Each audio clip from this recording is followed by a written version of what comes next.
चलो बच्चों, let's read the question. The question says global warming may result in the option A eutrophication, option B increase in BOD, option C rising the average temperature of the earth, option D melting of glaciers.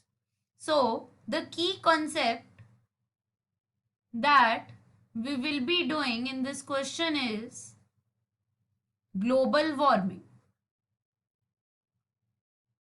अब बच्चों अगर हम देखें कि what is global warming, जो हमारा सन है, सन से अर्थ के अंदर हीट आती है. So this here I am drawing the earth and this is the layer of atmosphere present around the earth. So this is the atmosphere. जो सन से रेडिएशंस आती हैं, ये रेडिएशंस हमारे इन्वायरमेंट में एंटर करती हैं.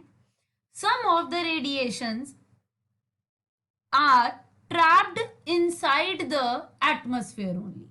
जो रेडिएशंस एटमॉस्फेयर में ट्रैप हो जाती हैं, ये क्या करती हैं, ओवरऑल एटमॉस्फेयर का टेम्परेचर इंक्रीज करती हैं.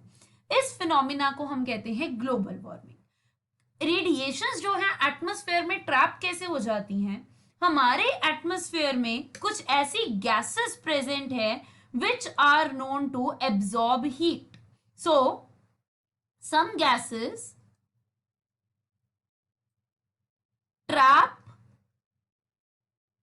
Heat inside the atmosphere and this causes global warming.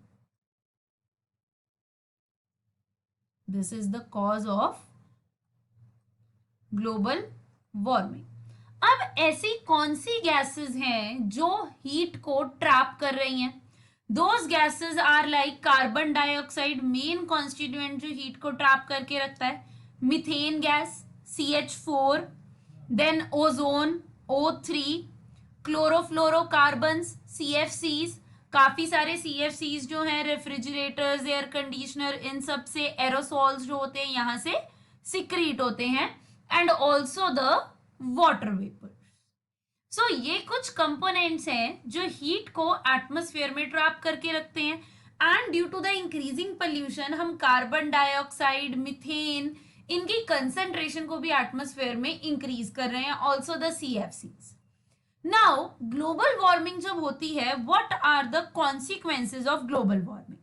जब भी हमारा जो एटमॉस्फेयर है उसका ओवरऑल टेम्परेचर अगर इंक्रीज हो जाएगा, so what will it do, it will heat up the earth surface. Earth surface को हीट अप करना मतलब कि वाटर, सॉयल, जितनी भी लाइफ प्रेजेंट है, everything is going to increase in temperature. So सब कुछ जो है वो हीट अप हो जाएगा. व्हाट एल्स, अगर ग्लोबल वार्मिंग बढ़ गई तो हमारे जो ग्लेशियर्स हैं, जो फ्रोजन है, due to increased heat in the atmosphere, it is going to melt. So it supports the melting of glaciers also.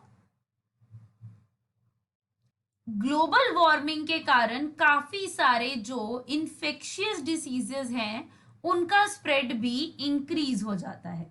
Infectious diseases like dengue, malaria, yellow fever, sleeping sickness, so ये सारे जो हैं ये भी increase हो जाते हैं. Now due to melting of glacier, सारा आइस जो है वो मेल्ट हो रही है, सो इसके कारण फ्लड्स वगैरह का भी चांसेस जो है वो इंक्रीज हो जाता है. बिकॉज जब वो मेल्ट होंगे तो वो कहाँ आएंगे, they will come to the low lying areas. Low lying areas में आएंगे, so it will result in cause of floods. Also, global warming is one of the reason for the ozone hole formation.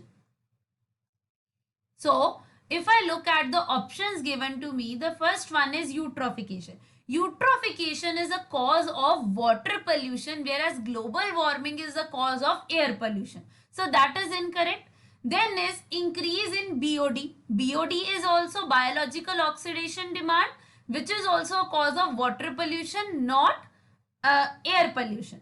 So the correct answer to the question is option C, raising the average temperature of the earth and option D, melting of glaciers. I hope you all understood it well. Best of luck.